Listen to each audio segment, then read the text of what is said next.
creating this live chat. Live stream should be up and running in a second here. I'm not sure if you can hear me yet.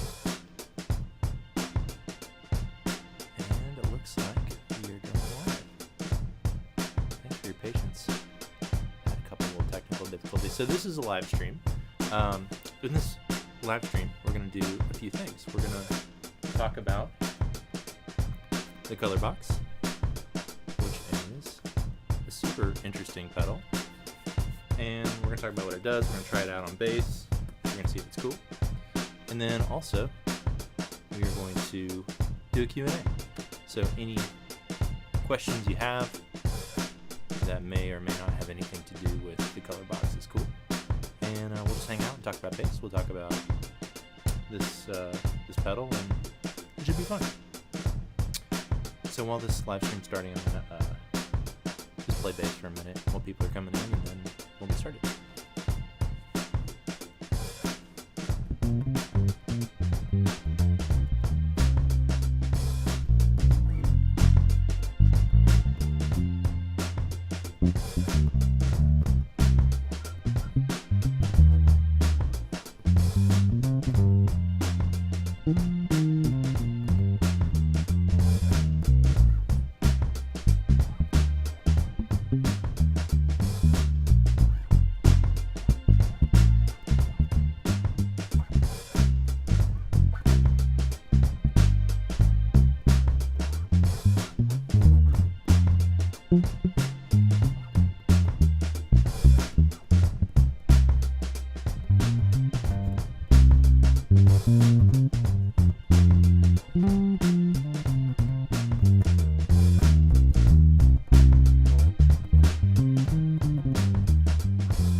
Tweak that mix for you.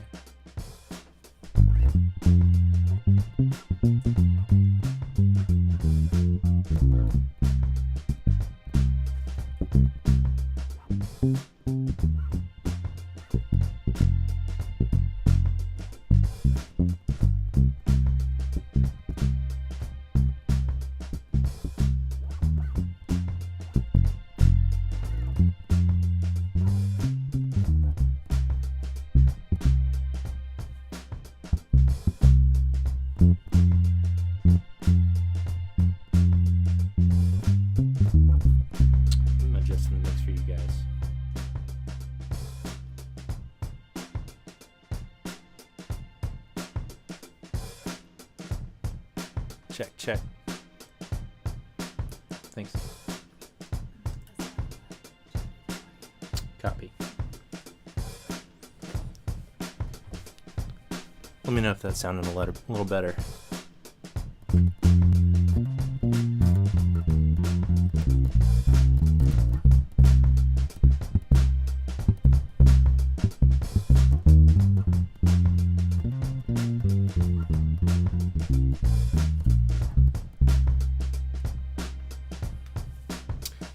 Well, cool. I think we'll get started.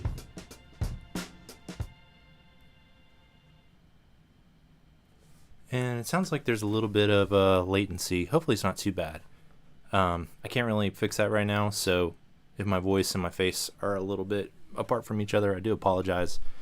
But yeah, let me know if you can hear me, and we can talk about some fun stuff. So this is a live stream, like I was saying earlier. And in this live stream, we're going to check out the Colourbox, which is a pedal that's made by JHS. We're going to talk about what it is, what it does. We'll test it out together. We can decide if we think it's cool or not. So yeah, let's get into it.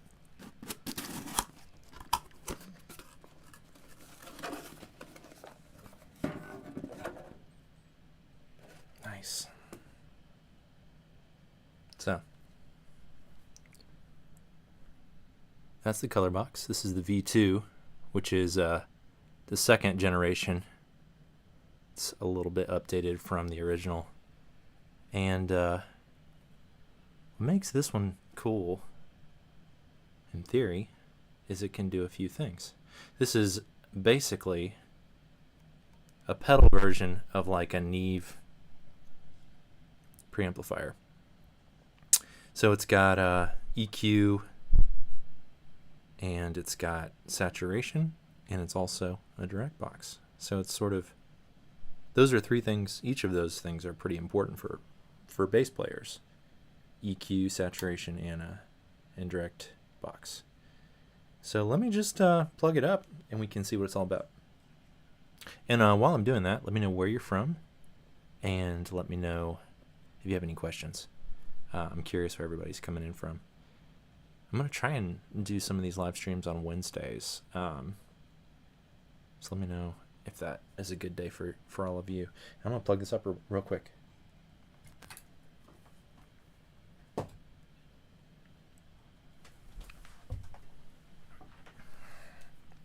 Got some power. Has to be 9 volt. Nice, bright LED. And just holding it, it's sturdy. It's like a good build. It's like a nice metal, solid construction. The knobs seem sturdy.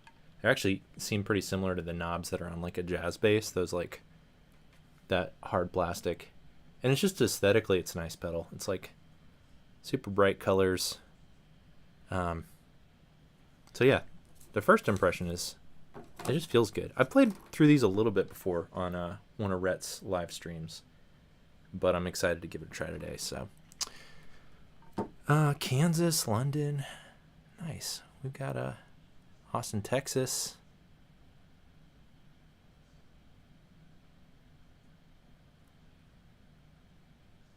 Welcome everybody, glad you're here. So another cool thing about this pedal, or interesting thing I should say, is it has 1/4-inch input and XLR input, and 1/4-inch output and XLR output, which means it's a versatile pedal. You can use it for an instrument, or you could also use it as a preamplifier for a microphone. So for somebody like me that, you know, I do a lot of recording at home with my own stuff, and you know, you want to buy things sometimes that can do a few things well. So this is a pedal that can do a few things. It can be a preamplifier for a microphone, or you could run an instrument into it. You could also run a microphone into like a guitar amp or something, which is kind of an interesting concept. So yeah, let's plug it up and see how it sounds.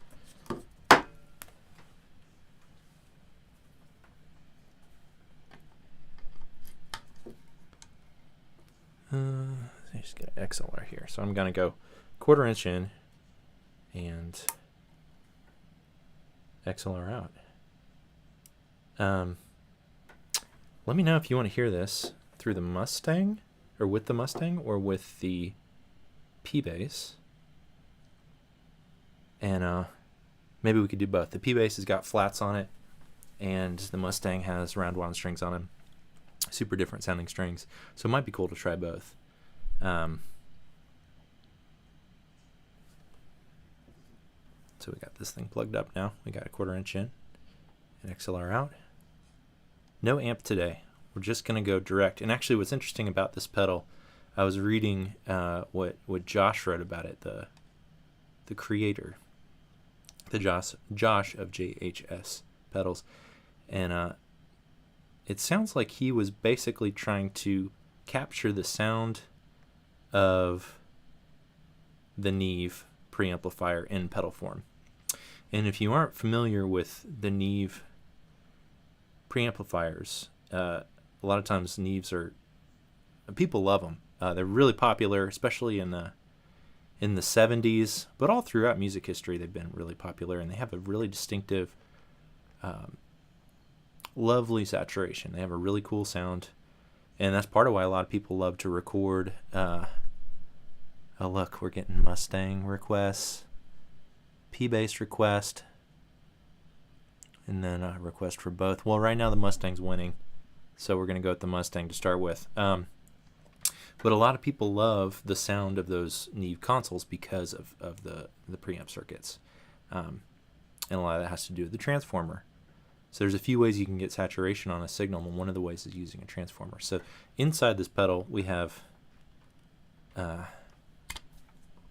me see if you can see this. That's in the Lundal transformer, which is kind of emulating that classic Neve transformer sound. So let's check it out, and we'll go with the Mustang like you all said. And if anybody wants to, I can switch to the P bass. So let's see if I can get a signal going through here. So we're gonna build. I'm gonna start it out pretty chill. There's different stages, gain stages you can do that have differing levels of aggression and saturation. So we'll start fairly conservative with a pretty flat EQ. And let's see if this is passing signal. So we got we're set to instrument mode, and then let me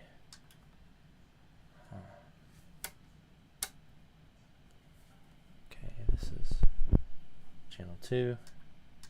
I was going direct into the interface earlier, so I'm having to switch it back over so I can use a XLR instead of a 1/4 inch.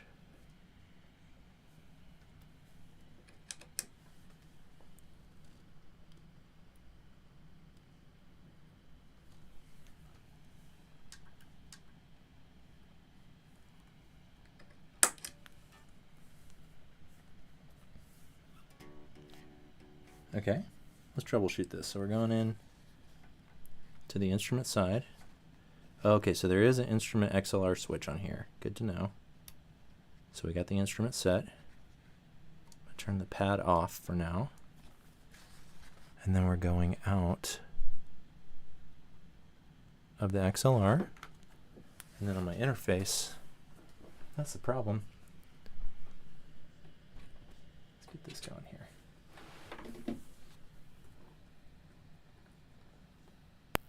There it is. It's so funny. Usually it's something pretty silly that's the problem. I didn't have the XLR cable plugged in. I had it unplugged when I started the live stream, and now we're in business. Okay, so here's with the pedal off. Let me gain this way down.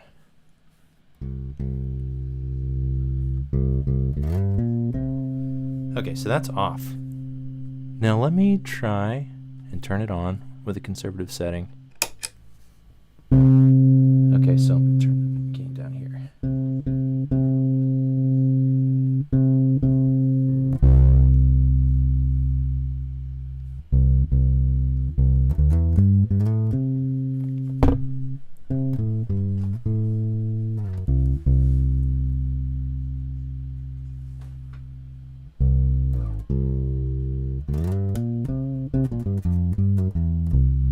Nice. So it's got that's pretty chill setting. You maybe don't hear a huge difference, but it's kind of got that creamy, subtle sort of saturation. This has got. I'll go over the controls briefly. So this thing's got. Let's see if you can see that. Okay, so you got a master, which is like your. So this pre-vol is like, let me see if I can get that in focus. My understanding is this one is like the gain, and then this is like the step. It's different stages of gain, like how much, how hot it is in stages. But then this is like the actual gain, and then this is like the output, and then you've got your EQ, treble, middle, and bass. You can boost or cut those frequencies, and then you can shift which frequencies you're selecting with these. Then we've also got a high pass up here, and then we've got a high and low. So there's a lot of little subtle changes you can make. But that's that first stage, which is the most chill of them, and maybe we can ramp it up as we go. And already I'm enjoying that. I like what it's doing. So let's see. Let me see what everybody's saying.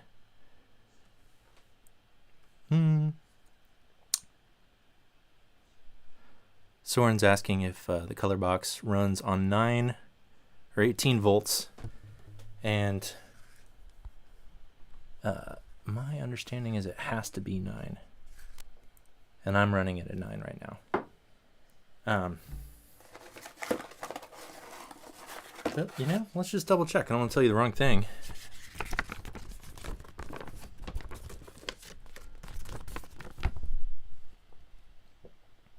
The Colourbox V2 runs 9 volts, DC negative center power only, and consumes 193 milliamps. Do not run on anything greater than 9 volts. Your warranty will be voided.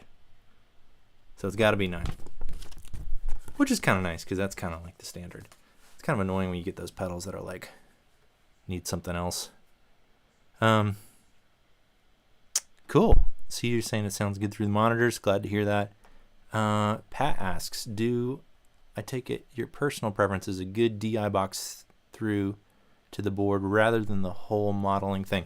I have not tried the modeling thing much yet, so I don't want to give you a strong opinion because I don't want to talk about something I don't know about, but I have always preferred a direct box. I'm skeptical but curious about modeling for bass, so I'll have to get back to you on that. But I've been really happy with direct box sound. So let's ramp it up a little bit. Let's see what else we can get out of this thing. Oh, and while I have this thing out,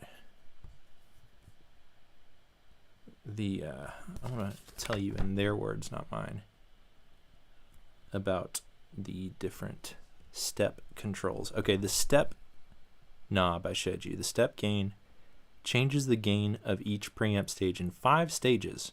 Rotating the step knob from left to right will increase the gain by the following. So the first step is plus 18 dB, the second is plus 23 dB, the third is plus 28 dB, the fourth is plus 33 dB, and the fifth is plus 39 dB. So there's a huge amount of gain that we can add, and it will start to give us that that saturation. So that was the first one. So maybe I'll just step up to 3.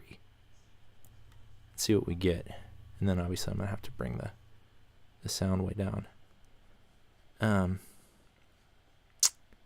And ask your questions. If anybody has any questions, they don't have to be about this, but any questions, we can go back and forth between this pedal and what you guys want to talk about.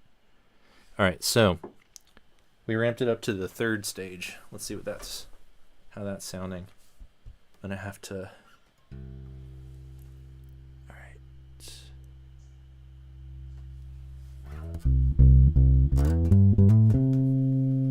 So there's the step knob, but then there's also the pre-vol. So that's like, so I'm gonna go up a good bit on the pre-vol. Bring down the master.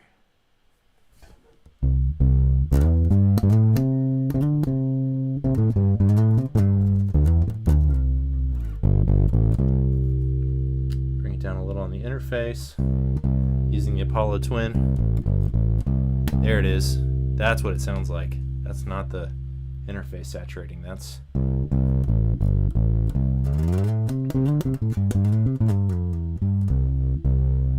cool to me.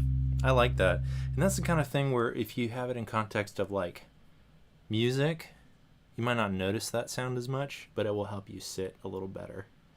So let me just play like this drum groove real quick, and then I'll play with this sound, maybe without the sound.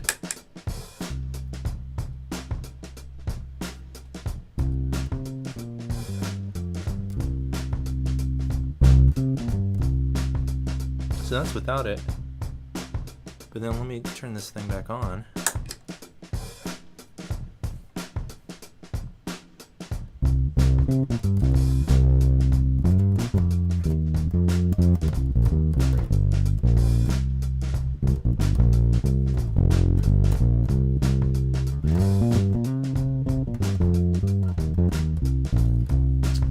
Nice. So here I just like, it's easier to hear the notes, and it has a little bit of character, but it's not like super in your face. That's the power of good saturation. So for bass players, I think good saturation is so important to sitting in a mix, because when you have that saturation like that, you don't have to turn your volume up as high to be heard. It gives you more traction in the mix. It lets you have something to grab onto and sit in the sound.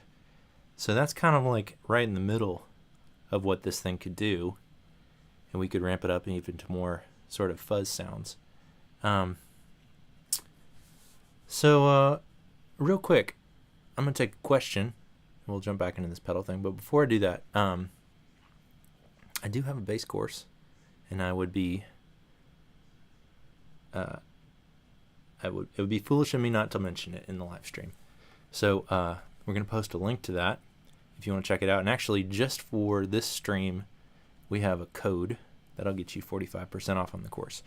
The code is caps lock box, BOX, all caps. And there's only 10 of them. There's 10 of those courses, and first come, first serve. So if you want a really good deal on it, today's your day. It won't be there for long.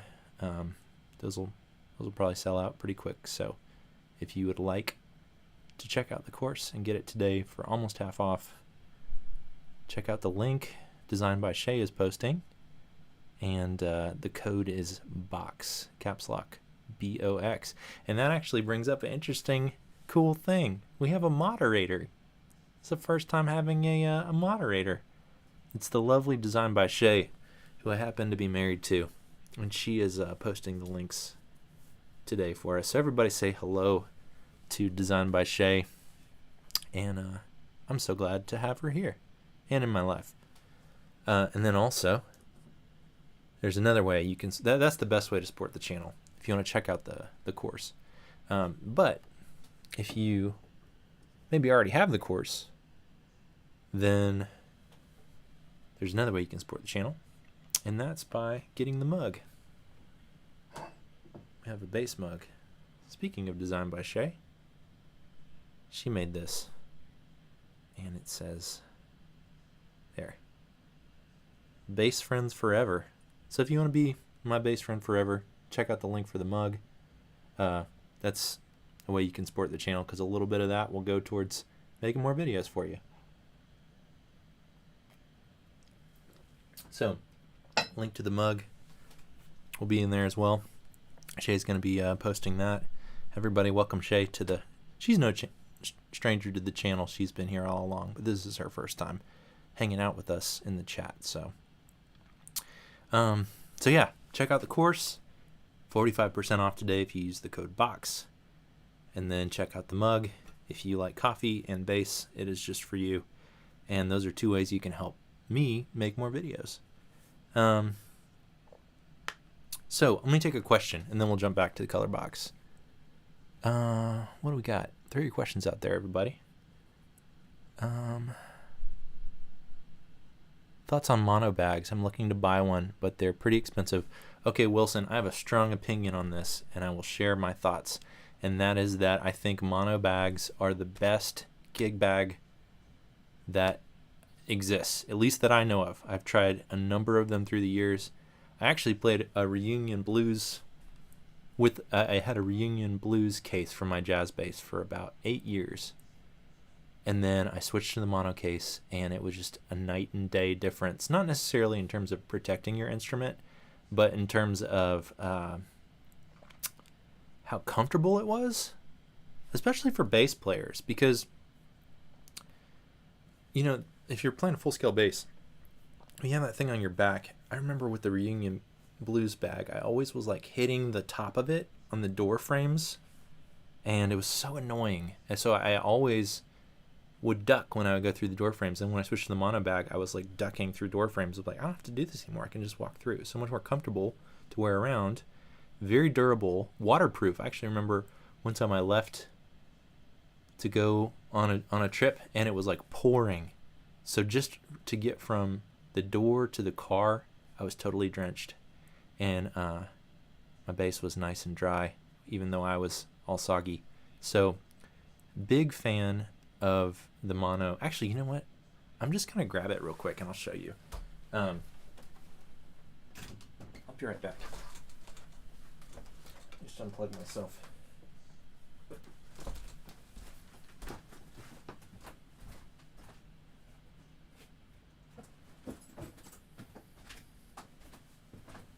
Okay, so they were asking about the mono bag. Here's a mono bag. This is actually a guitar case. And plug my headphones back in. So, cool thing, for those of you that play short scale, I have a Mustang bass that I play on the road primarily now, and I can actually fit it in a guitar case, which is great because if you're flying, you can get this thing in the overhead bins. But check out this I think they call this the boot, this hard rubber. And what's cool is like you can just take this thing and just set it on the ground, and it's like, because so often when you're moving around and traveling, it's just so much. It's just great. I love this design. I know they're I think they're re-releasing this as a new version, but I haven't tried the new one. This one's a few years old. Another cool thing about it is you can get the thing called the tick, which is like this extra like container that goes on here. You can put it on here. It's basically more storage. And when I fly, I'll put like all my my passport and stuff in there, and then you get on the plane, you can just velcro it, and then you have like a little container that you can just hold with you, and then you can fit this in the overhead bins. So the base version is great as well. I've got one of those over there in black, and I've had it for years now, and it's been good to me. So that was a very long way of saying, if you are trying to decide on a case, I would strongly recommend the mono case. And I mean, there's other great cases out there too, but what I like about it is like the ergonomics. Like, it's comfortable, and then it's also very, very sturdy. Not a big fan of the big hard plastic cases, and I'm not a big fan of checking bases when you fly. I like to carry them on or gate check them, and I've never had a problem gate checking with a mono case. So there you go. That's what I think about the mono case. Throw out your other questions, and then maybe we can get back to this a Rhett shill level mono plug. Well, I do honestly like them, and I have no endorsement with them. I just think it's a good product. So actually, I don't have really any official endorsements with anybody. So if I'm telling you about something, it's because I actually like it.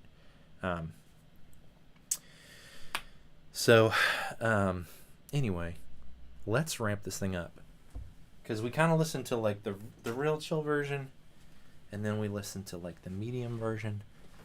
So let's see like a full-on, like more fuzz sort of sound. So remember, we were talking about this thing's got different steps. See if you can see this without knocking everything over. So we're kind of in the middle with the steps here. So I'm about to turn this bad boy up to 5. I think it goes up to 5. And then we'll adjust the gain and the volume accordingly, and see what that's all about. So here we go. Click. I like these. It's a nice sturdy click on the step switch.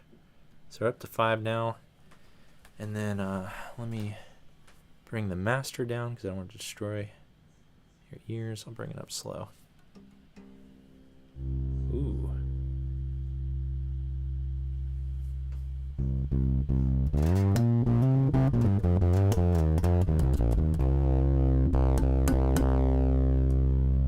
think this requires a pick.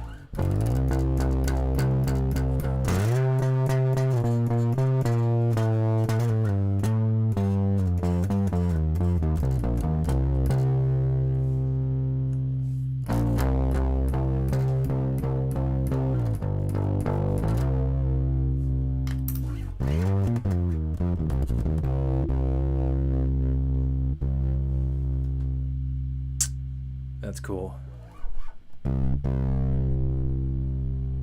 So I think it's fun. We are losing a little bit of low end. Let's see what happens when we boost the bass a little bit. I'm just going to boost this bass with that.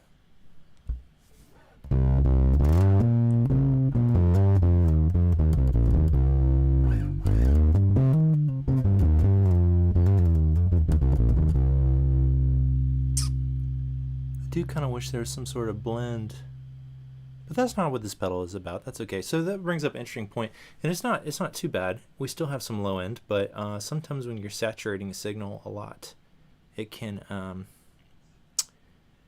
cause some problems where you lose low end. And I wouldn't say that's the case with this pedal, but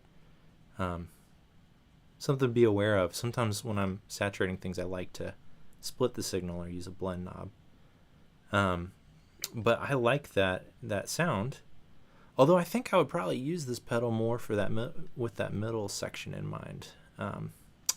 Now also, while we're at it, and you're right, most distortion does take away low end, so it's not really fair to expect it not to. But it's relevant to talk about on the bass channel. There's this high-low switch. So check it out here. There's this switch here. It's on this side. That high-low there. So that, the V2, the version 2, has an added high-low toggle which allows you to select between a lower gain and clean mode or a higher gain distorted mode. So we're still in the low mode. In low mode, the Colourbox has higher clean headroom and is better for clean preamp sounds. In high mode, you can more readily achieve a range of overdrive, distortion, and fuzz sounds. So we're in gain stage 5 of low mode, and we haven't even kicked it into high mode yet. Let's see what that's all about. So here we go. We're probably gonna have to bring this volume down here. So I just clicked into high mode. There it is.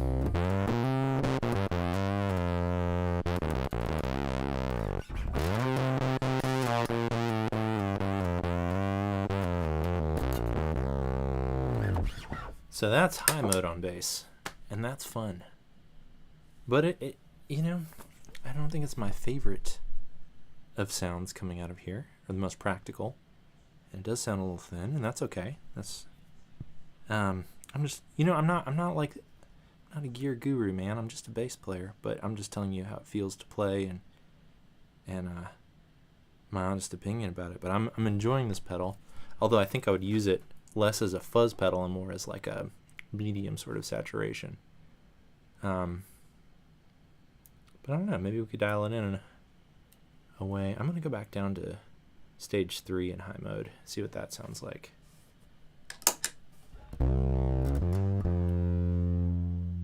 Turn the preamp down here and turn up the master volume. That's a sound that I'm enjoying that more so.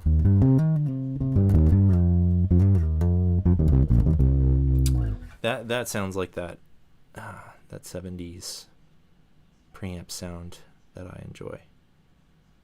But what's cool is you can do a lot with this thing. It's not just for one thing. It's got a variety of tones and sounds.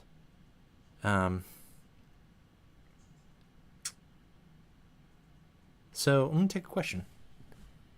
Let's see what else is in. How's everybody doing here? Let's see. How tall are you? I'm about 6 foot. But I remember I would always hit the door frame with that reunion blues.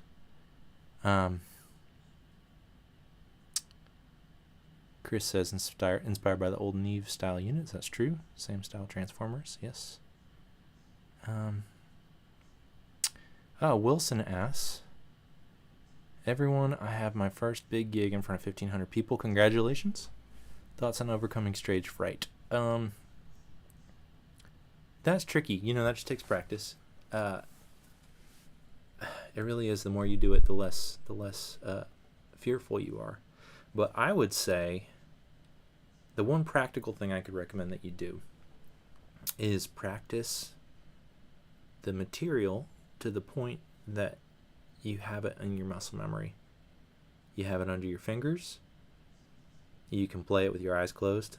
And then what that's going to do is that's going to free up your eyes, free up your body language in your face, where instead of having to look at your hands the whole time or look at your feet the whole time, you can look at your band members the whole time.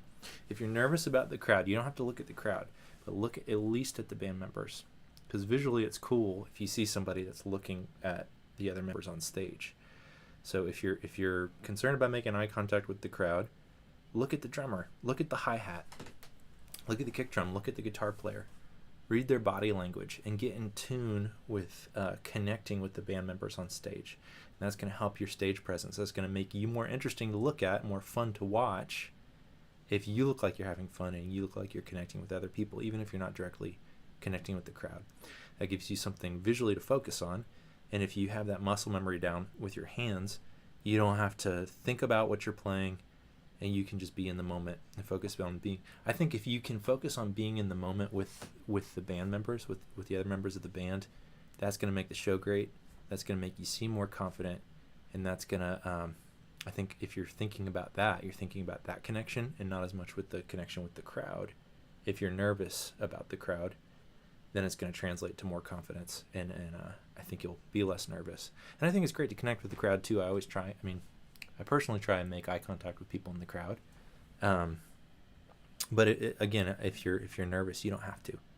I would start with looking at the band. And good luck with your gig. That's awesome. 1,500 people, that's a lot. Actually, I will say, sometimes the bigger the crowd, the less nervous I get, at least, because there's less faces. It's more of like a blob of people as opposed to individuals. And you almost think about, it's just like, oh, that's the crowd. That's not like a bunch of people looking at me, because you don't see the people. You see the group of people. So anyway, I hope it goes well for you. And you'll have to let me know how it goes, next time we do one of these. I hope it goes great. I'm going to take another question. And real quick, while we're here, check out the course. I have a link to the course. It's in the description of this video, and it's also being posted in the chat by the lovely Design by Shay. The course is a base course that I made. It's about 3 hours long, and it's I feel like it's a helpful resource for beginning bass player to intermediate bass player. So check that out if you're interested. And just for today, or just for this stream, maybe tomorrow, but we have 10 of them. They're 45% off. So it's almost half off. You just have to use the code BOX, BOX, all caps, and you can get it 45% off just for this stream. And if you already have the course, or maybe if you can't quite swing the course right now, we got the mug, Bass Friends Forever. Let me see if that can focus. There it is. And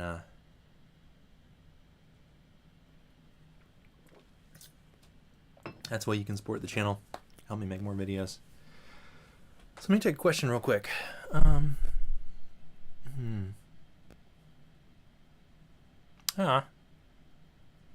Somebody says, I'm about to buy my first bass, and I've learned a lot from you. Love from India. Well, love from Atlanta, Georgia. And I wish you well on your musical journey. Hope you hang out. You're very welcome here.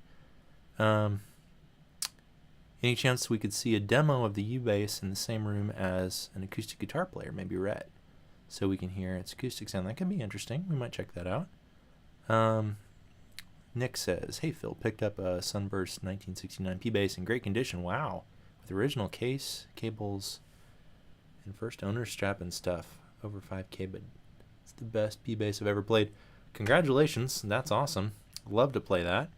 I am a big fan of 60s P-Basses, and I hope you enjoy it.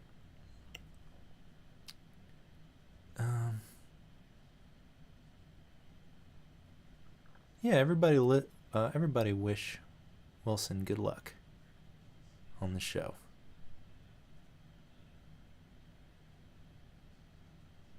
What have you learned from your film audio day job that you've been able to apply to bass? That's a really good question.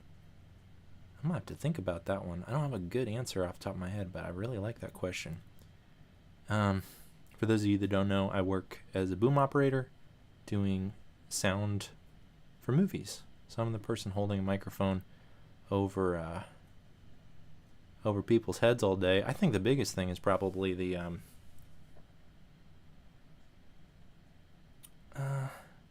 I'm going to get back to you on that one. But that's a great question. Sorry I don't have a clear answer for you right now. Andrew asks, what do you think of SansAmp? I feel like you'd super dig the emulated tube saturation. Would be awesome to get your thoughts on SansAmp and even a full video on it. Andrew, I owned a SansAmp for about 4 years, and I really enjoyed it. I especially used it. I felt like it was really helpful playing in like a worship environment. I used to play a lot at churches, and those sort of arrangements have similar sonic sort of sounds to like Coldplay or U2 or some of those like 2000s rock bands, early 2000s rock bands. That sort of sonic palette in the SansAmp I felt was really good at helping cut through those thick rock sort of sounds, those clean rock sounds. And I love the SansAmp. I would love to do a video on it. It would be cool to compare it to this Colourbox as well. So it's another interesting option. So back to the Colourbox real quick. We talked a little bit about, we kind of demonstrated some of the different sounds it can create on bass. But it's a few things. I think what I like about this pedal is it is an EQ. It provides saturation, and it's a direct box. So it's something that's accomplishing multiple things for a bass player, and then also for someone that maybe is trying to do a few things outside of just bass. It could be a microphone preamp. It could work on a number of things. What's a direct box? And probably you've used one before, but it's something. Direct box is a tool that can do a few things. It can convert an unbalanced signal to a balanced signal. So it's making it enables you to make long cable runs without a lot of hum.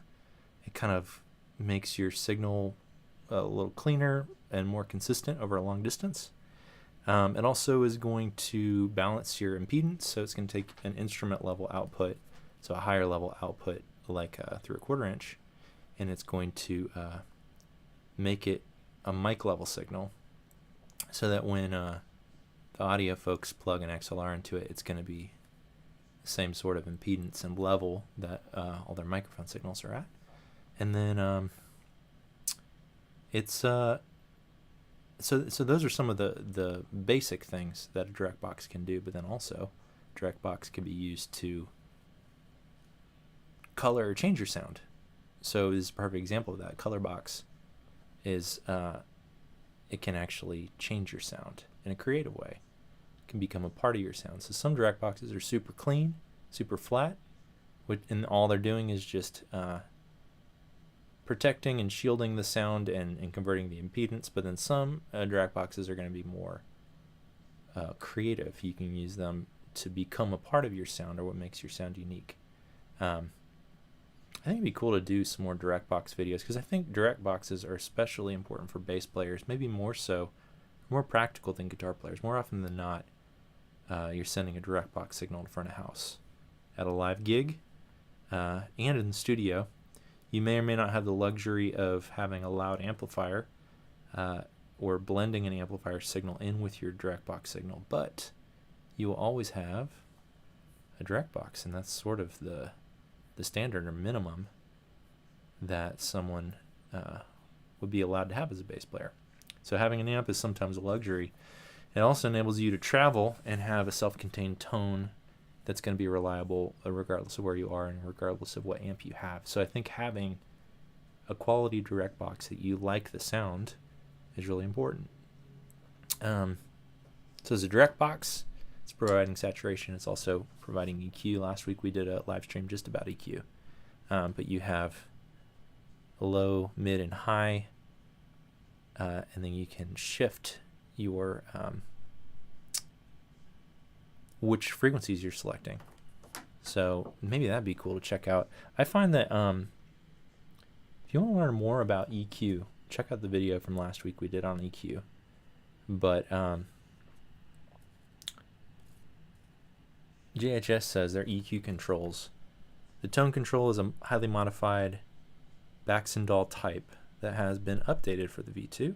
The shift knobs enable you to select the range of frequencies controlled by the treble, middle, and bass knobs. The center frequencies of the shift knobs for treble is 10K, for the mid is 1K, and the bass is 120 Hertz. Treble, middle, and bass knobs booster cut the frequency range selected with the shift knobs, giving you up to 17 dB of control. So for a bass player, it's really helpful because you can remove problem frequencies or boost the frequencies that you're lacking. So for example, I'm gonna switch to the P bass because I got flats on there. I find that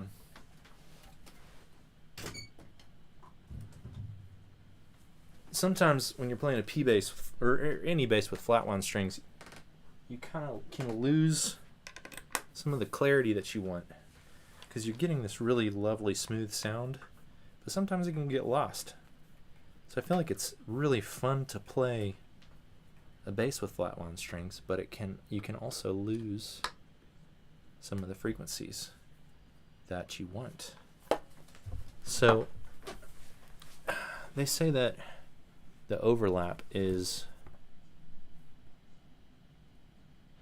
I like around 4K, 3 to 4K. A little boost there when I'm playing with flats.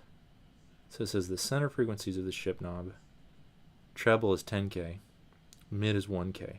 So I'm going to go with the mids. I'm going to select the mid control and turn it up a little bit. So maybe halfway. I'm guessing that's going to be 3 or 4K. And then I'm going to boost.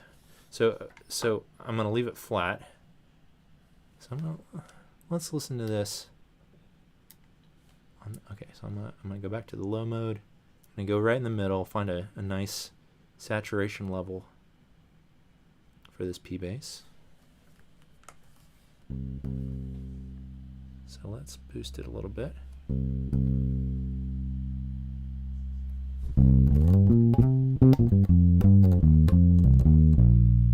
So I like that sound. But let me try and boost the upper mids. So that's without any EQ.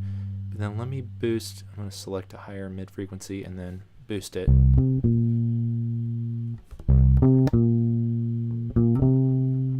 Hear how it's biting a little more? Getting a little more of that string noise that we're missing. I'm going to go up a little higher on the frequency selection and reduce the boost a little bit.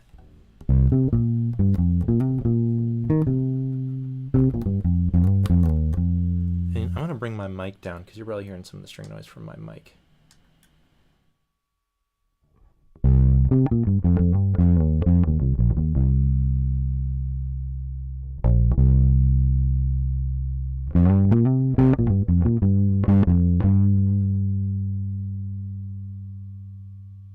So to me that makes that's something that's really helpful in the context of a mix, especially when you're playing with flat wounds. But you could also, that's when you're adding, but sometimes subtractive EQ can be, having this EQ function in a direct box I think can be really helpful. Because a lot of times, you don't have any specific EQ control unless you have an amplifier, but if you have something like this, that could be really helpful for a bass player to boost frequencies or to reduce some problem frequencies. So yeah, it's a direct box, it has saturation, and it has EQ. So I'm enjoying this pedal. I think it's cool. I don't know if I would use this as a fuzz pedal, but I would definitely use it for saturation. So, or for bass, I mean. Maybe it sounds cool on guitar, but I think this is a really useful tool. And also, running synthesizers through it, or running a microphone through it, or miking up like a piano with it. Might try that here soon, miking up a piano with the Colourbox. Could be really fun. So that's the Colourbox. It's direct box. It has saturation, it has EQ. It's kind of a Swiss Army knife pedal.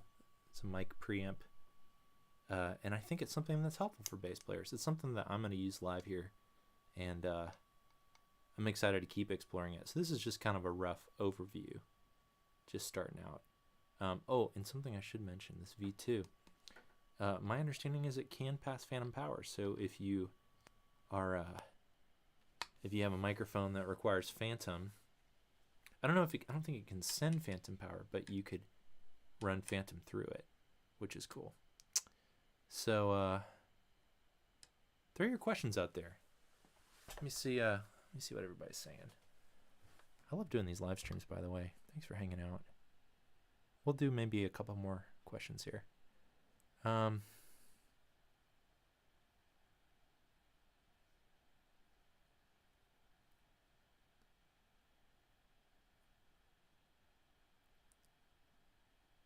about the Sans amp.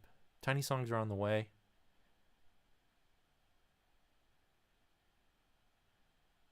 Thanks for all your questions, everybody.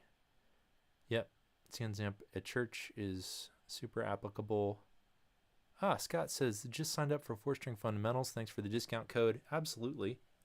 And I think there's still a couple left. So if you're on the fence about the base course, the link is in the description. The code is BOX, all caps BOX. That'll get you 45% off. And that's a way you can help the channel. And if there's anybody in the chat that has the course or has started the course, let me know what you think. Let everybody know if you think it's solid or not. I do think the Sans amp would be a really cool thing to compare. Let's see. A lot of people talking about the Sans amp.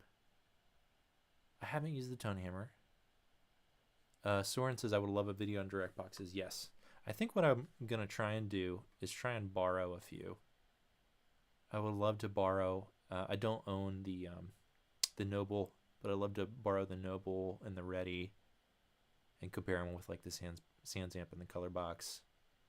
Just kind of talk about pros and cons. Because there's sort of like boutique expensive direct boxes, and then there's more meat and potatoes clean direct boxes. It'd be cool to talk about some of their pros and cons and differences, and also there's a huge range in price when it comes to direct boxes. So somebody asked, have you played the Squire Jaguar bass? I think that would be a cool video. I have played them before and I've enjoyed them, but I think we need to do a deep dive on the Jaguar. Somebody asks, you could do a future live stream about recording path in home studios and how to solve latency problems. I know it's not directly related to bass, but I really enjoy the way you explain things. Thank you. And yes, it could be cool to talk about some home recording things. That's a cool idea. So I'll keep that in mind.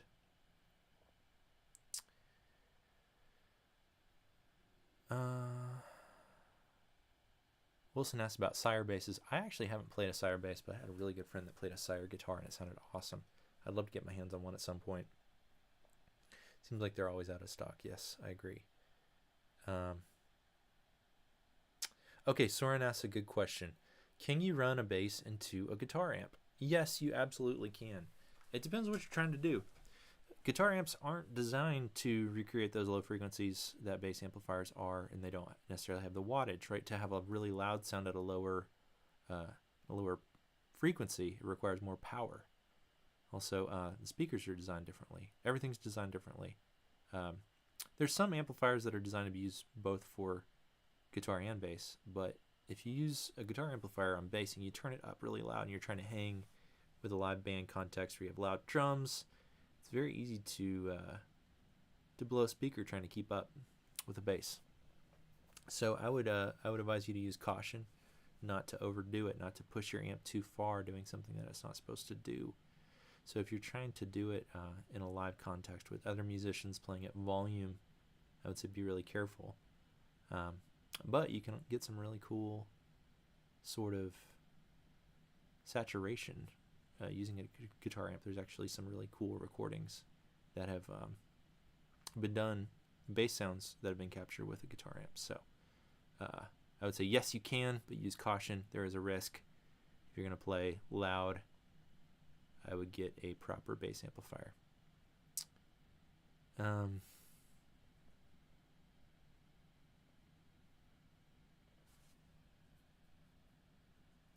Clint says, the course was a good investment. Thank you, Clint. Glad to have you here, sir. Fellow Georgia bass player. I'm out of Atlanta, Georgia. Where is everybody? I'm curious where everyone's coming in from. A few people have bought the course, which is cool.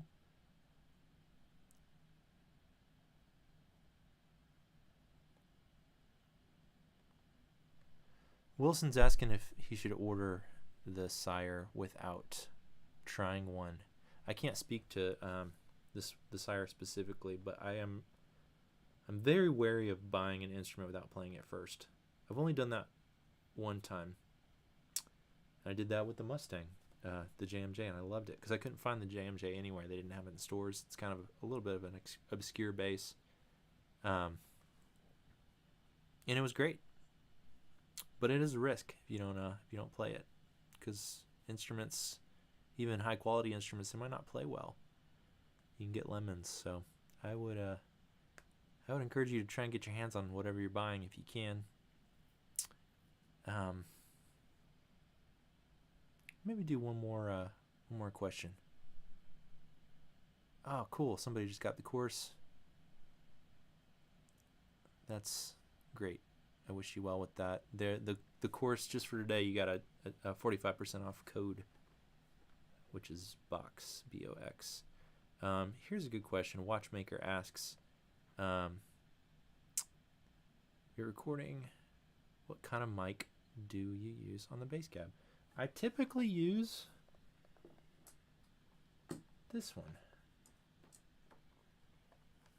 Probably a lot of you will recognize this. This is the Shure SM7. This is a dynamic microphone. I love this mic. It's honest. It's not the most exciting microphone, but one of the benefits of dynamic microphones is they can take a lot of volume. They can handle really loud signals. The reason I picked this one is, in the world of microphones, it's relatively inexpensive. Like when you compare it with some microphones, can very easily become thousands of dollars. This is hundreds of dollars. I think this is around $300 or $400. But this is the microphone, to my understanding, that Michael Jackson sang Thriller with. So this is not just for bass. This can sound great on vocals. This can sound great on a number of contexts. One con to this microphone is it doesn't have a lot of output. It's a relatively quiet microphone, so you have to hit it with a lot of gain if you're trying to do vocals. It was originally designed as a broadcast microphone, so like the kind of mic that people would do radio interviews and stuff with. And it sounds great for that when you're really close on it. It sounds great on amplifiers. So I am fond of this microphone. There's a number of microphones that could work well. What are some of your favorite microphones for bass cabs? I don't think this one will lead you astray. Some people like to use a like a kick drum microphone designed for low frequencies, but when I blend in a bass amp sound, I'm actually using it for the saturation. I'm using it for the character and some of the top end, using the DI for some of the low end. So I actually want something that's going to capture some of the crispness of the amp and not just the low frequencies.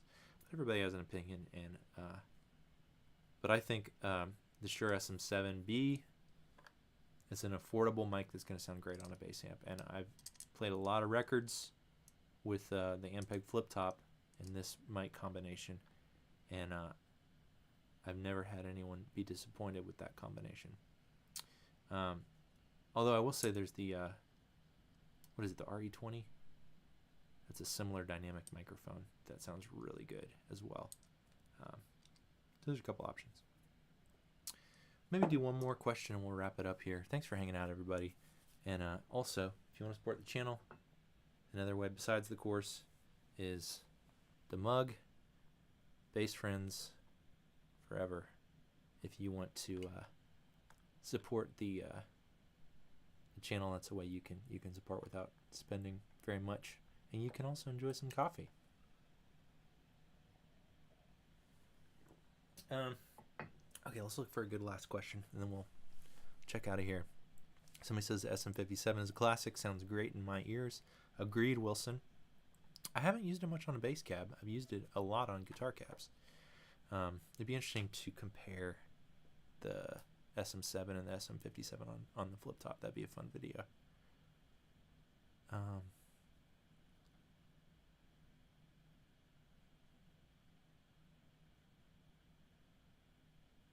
Soren confirms it is the Thriller microphone.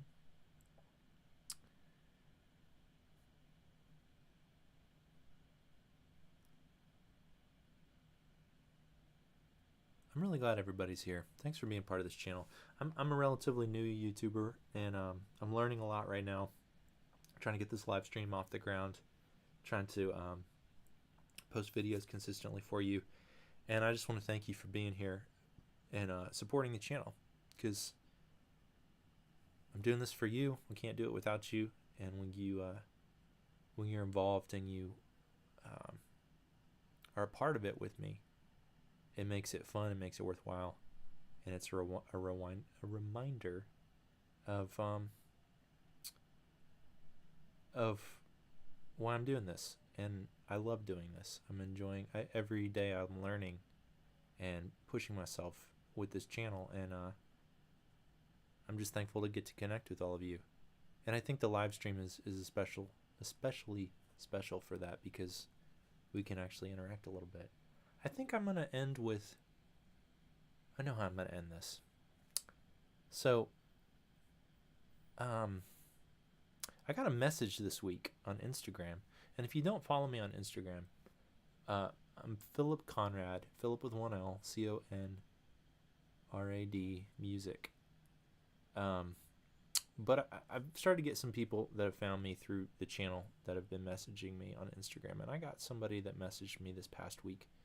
And they said, is 39 too old to learn bass? And I thought that was a good question. And I wanted to answer that question. No. I really don't think I don't think you're ever too old to learn something new. And, you know, it's harder, maybe.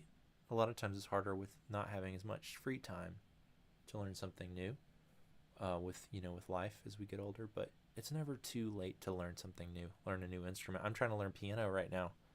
But I know it can be discouraging, especially like nowadays with TikTok and social media and YouTube. There's all these monster musicians that are like 10 years old, and it can be discouraging. It's like, man, like I'm way older than that kid that can play way better than me, and that can be hard. But I think it's a reminder, or I have to remind myself that why are we doing this? Are we doing this to impress people? Are we doing this to be the best? Well, maybe that's not the best reason. Maybe it's there's a lot we can get out of learning music. A lot of enjoyment, a lot of fulfillment for ourselves. Studies show that it activates different parts of your brain and helps your mental health and your memory. There's a lot of health benefits from playing music. There's a lot of enjoyment from playing music, from learning something new, at any age.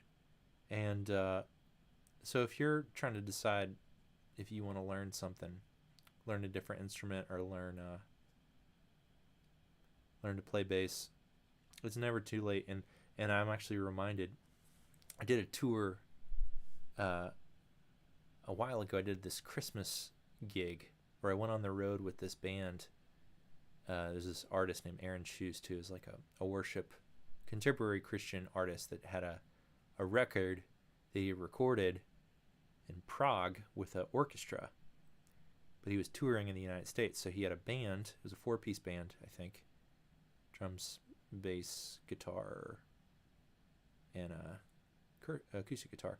And then we would go to these different cities. I think we hit 10 or so cities around Christmas time, and there would be a local orchestra. The church's local orchestra would play with us. And that was interesting because we'd be interfacing with all kinds of musicians at different levels. Some of them were like pro level orchestra folks, and some of them were volunteers.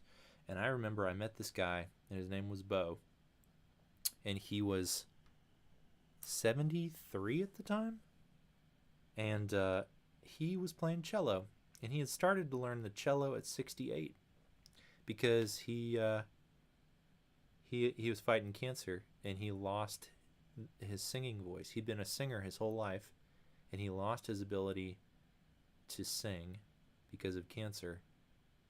So at 68 he started learning cello, and that's a pretty ambitious instrument to learn, cello. And you know what, this dude, he was hanging with us. He was playing the parts, and he was a part of his community, and he was playing music he was playing music on stage in his 70s as a new cellist.